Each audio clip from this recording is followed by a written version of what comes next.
Matagal ka na ba nagre-renta at nag-iisip ng magandang investment ngayong taon? Why not mag-rent-to-own condo ka na dito sa Victoria Sports Tower? 40,000 lang initial cash out, magkakaroon ka na ng condo na matagal mo na ding pinapangarap. Available ang studio unit dito na converted into 1 bedroom, 2 bedroom, or 3 bedroom for as low as 18,000 to 25,000 lang ang monthly. Flexible ang payment terms namin dito dahil pwede sa in-house, pag-ibig at bank financing.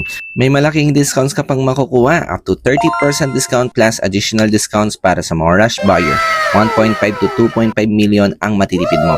Kung isa kang OFW o investors na naghahanap ng condo na prime location at mabilis tumaas ang value, saktong-sakto yan dito dahil walking distance lang sa GMA MRT Station.